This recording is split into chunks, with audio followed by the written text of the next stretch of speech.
Hello, everyone. It's day 2 of the 21 days lockdown in Cape Town in South Africa. Well, all of South Africa is under lockdown. And the Cappuccino Club decided that we would go live every single day just to check in on one another and to check in on the community and see how we're all coping. So, my co host is Viola Manuel, and we've got an amazing lady with us joining us, Lynn Hendricks. Welcome, Viola, and welcome, Lynn. Thanks for Thanks. getting. It's so great. So it's been a crazy day. It's been staying at home has been the weirdest thing. It's just like you get so busy with so many things that I never thought I would find the time to do, and now I'm immersing myself into those things. And of course, there's Shay, who is creating projects for us to do during the day, and of course, I have to supervise because cans are involved and sharp objects are involved. So we have to supervise, and it's just been crazy. How's the day been for you, Brigitte? You know, the last few days I've been feeling exceptionally tired. And today I just did some self care. I literally stayed in bed almost all of today. I think it's very important that we take care of ourselves because if we don't do self care, if we don't take care of ourselves when we feel we need to, then we can't take care of our loved ones. So if you're feeling overwhelmed, tired, exhausted, whatever it is, take care of it. Mm, Don't allow it to carry on because if we get ill and our immune systems are compromised for whatever reason, we're not going to cope so well if we allow ourselves to get too exhausted. Mhm. yeah, So I think, yeah, rest is pretty important. Don't, it's the circumstances are so new for all of us. I've worked from a home studio for the longest time, so it's not a huge adjustment for me. But for most people, it is because now, you in your spouse's face all day long, and a lot of people are not used to doing that. You've now got yeah. children to manage. I mean, we've seen Mm. some humorous stuff of people taping their kids to the wall and tying them down and major bribing going on. But Yeah. the struggle is real. It's a real challenge, and if you don't take care of yourself, Yeah. you can't look after your family. Lynn, how's it been going for you? I thought it would be easy because I usually work from home, but I'm finding it incredibly difficult to concentrate. There are so many distractions, and I think we also underestimate the mental load that this pandemic is having on us. And we're not really taking it into account, because it's thinking about what groceries do I need? I need to get Yeah. these things around the house. I need to plan these activities. It's all additional mental stress that we never had before. On a normal day, you have one or two things that you have to think about, and then an emergency thing comes up. But now everything is kind of compacted and an emergency. So I think it is very difficult to kind of manage, even if you are used to working from home. That Um, is that is yeah. absolutely true. Everything is about planning now. You've got to plan grocery lists. You've got to plan how you spend the day. You've got to plan lunches and suppers and everything. So it's exactly what you're saying. There's a huge mental and emotional strain on all of us at the moment because there's this thing in the back of your mind all the time. Yeah, we're not really switching off because if you think about it, in the morning you leave, you go to work, you're in a different space, a different environment, everyone's focused and you work in. And then when you leave the office, even if you have a little bit to catch up on when you get home, you leave the office. You in your home, Yeah. you relax for a little bit. Now it's kind of I'm working at the table in the lounge, and now I close my computer and I move to the couch that is also in the lounge. Yes. Yes. Yeah. It's Absolutely. been very interesting. I just want to say hello to Yolanda and Sebastian who's joined us on LinkedIn. I know there's some other people there as well, so welcome to all our live viewers. Okay. Welcome everybody. Thanks for joining us. So, Lynn, a lot of people are also saying that they're really struggling with this whole idea of, sometimes, like for me, I'm at home, and I work from home, but I'm on my own. Now I've Mm. got so many people around me, and everybody's working from home. Everybody's on the Wi-Fi. You have to now plan who's having what meeting when, so that you can still have somebody watching the kids. And a lot of my friends are saying they're just finding it incredibly difficult, and it's putting a lot of Yeah. strain on this Yeah. home based. Do you guys, what do you guys think in terms of just solutions to that? It's just difficult. Well, I've kind of grown green fingers after these last few days. So I have started gardening outside, just to take breaks. That is Mm, away. It's on the outside, getting some sun, making a space where there are lots of plants, growing new things. So that's kind of my mental break. But also trying to manage, because like you say, there are times where we both have meetings and we only have one place to work at. So we have to take turns, sitting either in the garage or in another space, because we both have meetings. yeah, yeah. I mean, I And don't know how long before I start sitting in the car to feel like I'm driving. But yeah, I think it's just a planning. So, like in the morning, saying, okay, this is our schedule for the day, this is the plan we've got going on, and this is how we can manage our times. yeah, But I think without that communication, it makes things really hard. Lynn, yeah, you've raised an important point there, for especially if you're both professional people. And, if one of you are used to working from home, that's one thing. But, your children were at school, your spouse was at work, or your significant other was at work, and it was only you. That was easy to navigate. And I also want to reiterate what you said earlier. Now we've got that additional stress of planning our lives a lot better. Plus, we've got this concern over our family and our loved ones getting ill. So in the Hmm. back of your mind, we've got that bit of stress to manage as yeah, well that you didn't have before. It's new Exactly. dynamics, and having to be disciplined about when and how you organize meetings, like your children, for example. One's got to Mm. get really creative and Mm. possibly, try and sort of keep the stuff that keep activities, I think. Try and keep activities that is going to keep them quiet for when you plan your meetings. mm, So Yes. when you're doing other stuff where you don't require them to be quiet, where they can scream and shout and let out their frustrations because it's frustrating for them too. yeah, Yeah. But plan it so that when you've got an online meeting, have them then play their favorite game or whatever that's going to occupy them and not keep them screaming Mm. at you or each other. So it takes a lot of forethought.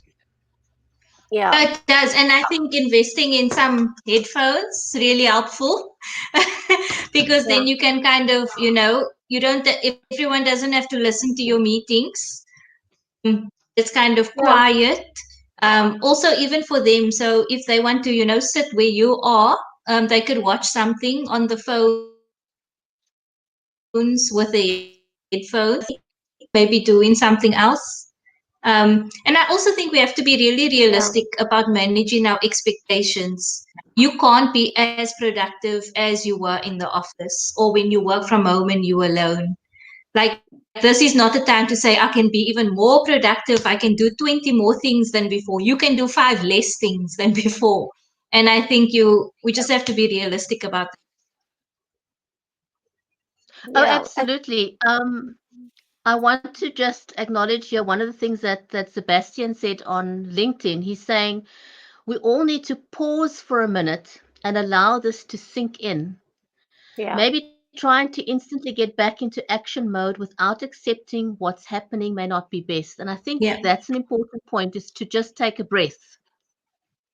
yeah, Yeah, yeah, I think for real, we really need to just, realize that we have to manage our stresses, know what our red flags are. If you know you're feeling a bit overwhelmed, it's better to just take a break, breathe for a few minutes, rather than keep going and then you're out of work for a couple of days because you haven't paid attention.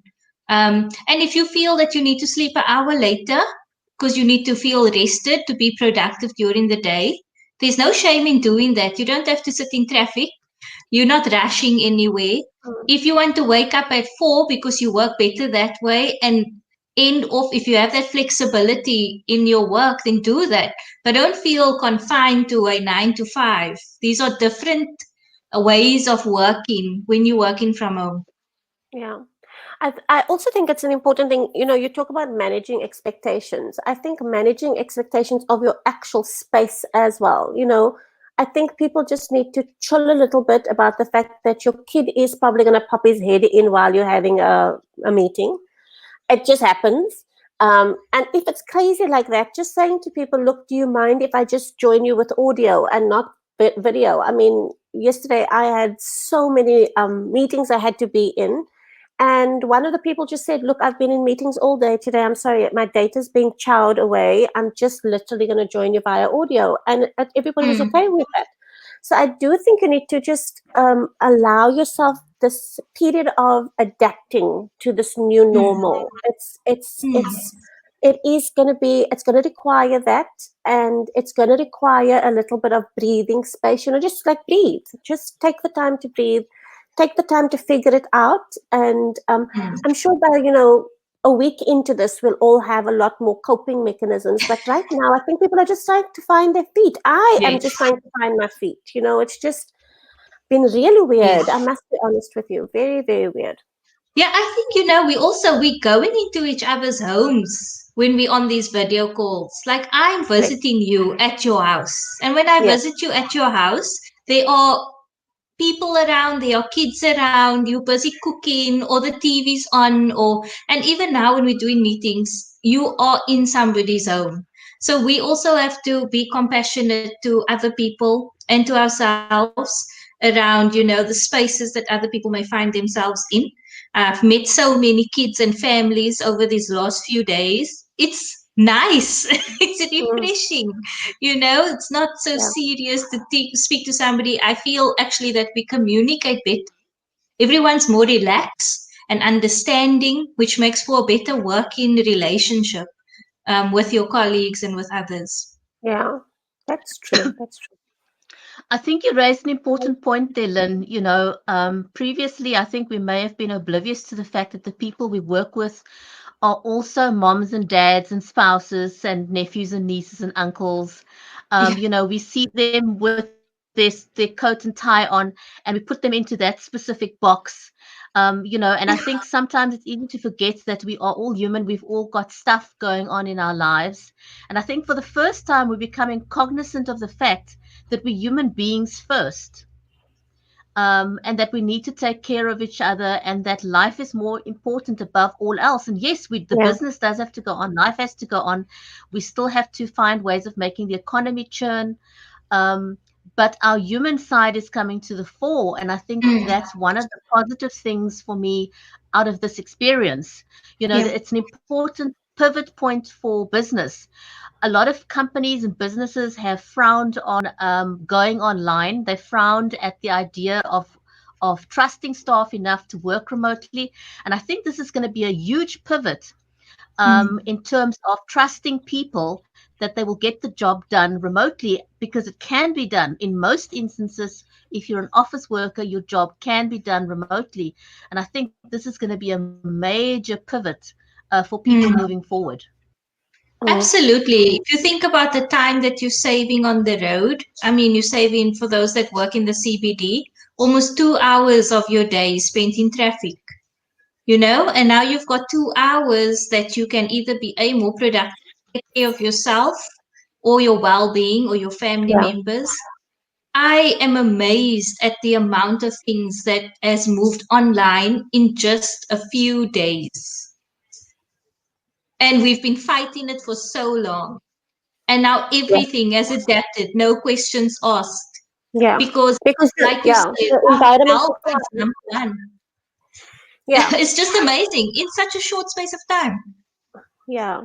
Lynn, let me ask you, in terms of work and stuff, what are some of the things that you are finding easier to do than others? And maybe just tell us a little bit about what you do, so that any of our viewers who haven't met you yet Yeah. from our other shows will understand where you're coming from. Okay, so I'm a PhD researcher at Stellenbosch University. So I work in the Faculty of Medicine there, and I'm a researcher in epi and psychology. And actually, what I do now is I teach. So I design short courses and I teach and I do research. So lots of community research. All our research has been put on hold until the end of June. So all our projects that we planned, everything we've budgeted has just been iced. It just stopped in its tracks and everything is now online. We've got about 1 month to move all of our courses onto the online platform for students because we don't know how long before we can have Yeah. face-to-face lectures again. So, I mean, that is a huge chunk of work that was unplanned. I Yeah. didn't plan to spend, all of my week moving classes online, creating new content because the content's very different when you Yeah. pitch it online than in a face-to-face session. New assignments, new evaluations. So it has been a bit difficult managing time more than anything. But the university has been really supportive. We've got lots of webinars and discussion forums, and they're supporting us with templates and some training as we're Mm. going. So everything is happening as we're going. Okay. Half the staff Lynn, at the Sorry, I think Lynn, I I really broke up. like that. You can't. That's fine. I really like that, companies are kind of forced to, as they say, you're building the bus or putting the wheels on the bus as you're building it. Yes. Because you Yeah. didn't have time to figure this out. So in terms of technology, what kinds of, because I think this is useful for other people, what kinds of Mm. technology are you tapping into to work online? So we've got a platform, the Sun Learn platform, where most of our modules are on already. I mean, I used Zoom before, but I'm using it now more than ever. But to be honest, my WhatsApp and my Google Duo has been a Yeah. lifesaver because that I can do on the go. I don't need to use my laptop, or I can just quickly tell somebody, no, WhatsApp call me. Even the students, we've just made our phone numbers available, our emails available if they need to get hold of us. So it's just about using every avenue that Yeah. we can. I have discussion groups on WhatsApp with the students. So they send voice notes to the group or they send PDFs on the group because some students don't have access to laptops. So also the content needs to be adaptable for mobile because they can't really go to an internet cafe now Yeah. during this lockdown. Lynn, were you, if I remember correctly, from our Cappuccino Club group, you were supposed to be overseas. Were you overseas, or did you have to So cancel? I just missed the COVID bus because I was there in February. Okay. Then I arrived back home on the 31st of February, which was like just Okay. before the pandemic hit. So it Okay. So you, was an escape, like a big escape. I yeah. went to Malta, I went to Greece, I went to Doha, I came back to Cape Town, and everywhere, just as I left, they had the first case. As I left, they had the first case. So I just missed it. But I had a Okay. big group that was supposed to come here in April from Belgium. But obviously, there's no travel now, so they'll come later on in the year. Okay. Okay. Well, thanks, Lynn. It's always so lekker to chat to you. Thank you very I much. know. And we always have a chance to catch up on these shows. I But thanks. sometimes forget this is a live show, and I I feel like we're know, just I know. talking. Hence my liquor, hence my slip there. And but it was fantastic chatting to you. Thank you for the time. And yeah, we'll probably have to take this and create a little group for ourselves. But I do know that you've got a challenging week next week. So just so that you know, our thoughts are with you, and Thanks. Thank you. I I got you here. You know that. Thanks so Anyway, much. thanks, Thanks, my friend. Brigitte. Thanks, Viola. Thank you. It Thank you so much. And just before we close, I want to acknowledge a comment from Yolanda on LinkedIn. Yolanda says, hearing Lynn sharing about the change from the university by moving to digital space, I'm thinking of our schools and how we can support them to work online. I'm referring to disadvantaged schools. If Mm. universities are going digital, it means our schools should be prepared too. A valid point. It's very easy for Mm. schools in the more affluent areas to go online and go fully digital. That shift is fairly Yeah. easy. But we've got a large community of disadvantaged students who don't have Mm. such easy access, students that previously used to congregate at the libraries to get online access. Yeah. That is no longer an option for them. So I think it gives us an opportunity to think out of the box and see how we can support those communities that are Mm. in distress. And so maybe if anybody's got some ideas that they think we could implement, post them in the comments, and let's see how we can get that actioned. And what's really exciting is Yolanda's joining us for catch up tomorrow. Yolanda and Woo! Nikki are joining us for catch up tomorrow, so we can pick up that conversation with her tomorrow. Awesome. Awesome. And I just Thanks, want to Thank say you. thank you ladies. very much to, yeah, thanks everyone who's joined us live. Thank you for your comments. Thank you, Ronwin. Marlins has commented on Facebook. I can't put that comment on screen. It's a very large comment, but we'll get to that afterwards. So thank you everyone for joining us. Stay well, and we'll check in again on you on day 3 tomorrow. Take care, everyone. Bye Thanks, for guys. now. Be safe. Bye.